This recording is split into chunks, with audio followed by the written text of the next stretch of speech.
Now students, today I explain you chapter 8 concepts of revenue.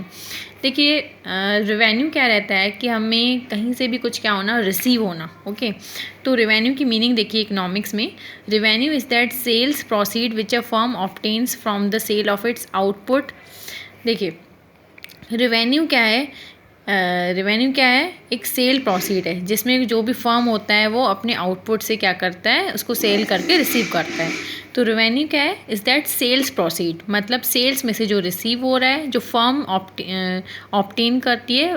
कैसे obtain करती है? अगर कुछ उसने कुछ भी सेल किया है तो उसका जो आउटपुट आ रहा है, अपने आउटपुट को सेल करके वो रेवेन्यू रिसीव करती है।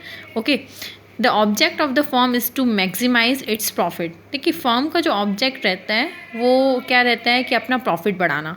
Profit is the difference between the sales proceed.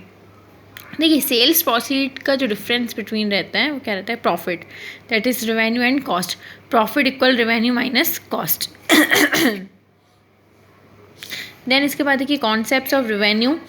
Revenue 3 types की रहती हैं: total revenue, marginal revenue, average revenue. Total revenue कैसे रिसीव होगी? जो भी हमने टोटल क्वांटिटी सोल्ड की है। देखिए, total revenue is obtained by multiplying the quantity sold by it's price per unit. देखिए, टोटल रेवेन्यू कैसे ऑब्टेन होती है? अगर हमने जो भी क्वांटिटी सोल्ड की है उसके प्राइस से, तो मतलब जितनी भी क्वांटिटी हमने सोल्ड की इस obtained by multiplying the quantity sold, जो भी हमने क्वांटिटी सोल्ड की है, ओके, उसकी जो पर यूनिट प्राइस रहती है उसको मल्टीपल करते हैं।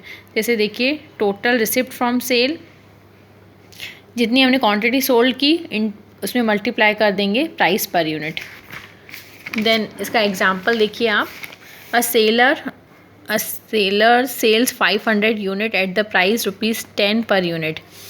देखिए, एक सेलर जो है ये 500 यूनिट सेल करता है 10th पर यूनिट से, तो टोटल रेवेन्यू कल कितना होता है? 10 × 500, 5000। Okay okay, now students, marginal revenue देखिए। मार्जिनल क्या होता है? कल भी मैंने आपको एक्सप्लेन किया था कि एडिशन होता है। देखिए, मार्जिनल रेवेन्यू क्या रहता है? टोटल रेवेन्यू में एडिशन रहता है बाय सेलिंग वन और more unit of the firm. जैसे हम फर्म की एक से ज़्यादा यूनिट सोल्ड करते जा रहे हैं तो उसमें से जो भी हमें रेवेन्यू मिल रहा है वो क्या रहता है? Marginal revenue. मार्जिनल यूटिलिटी मैं आपको एक्सप्लेन कर चुकी हूँ कि हम अगर हमें भूख लगती है तो हम 1 बनाना खाते हैं, फिर हमारी भूख और पड़ती है, या अगर हमारा उस टाइम पे कोई भी फ्रेंड आ गया तो वो हमें ज़िद करता है कि बनाना, ये मतलब ये खाना है वो खाना है, तो हम 2 बनाना खाते हैं, अगर फिर हम 3 बनाना खाते हैं, तो ऐसे हमारी जो मार्जिनल है वो जाके 0 पे पहुंच जाती है। वैसे ही मार्जिनल रेवेन्यू रहता है कि क्या रहता है कि एडिशन रहता है टोटल रेवेन्यू में।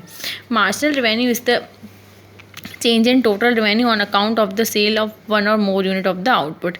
देखिए, marginal revenue equal total revenue, MR is equal to TR n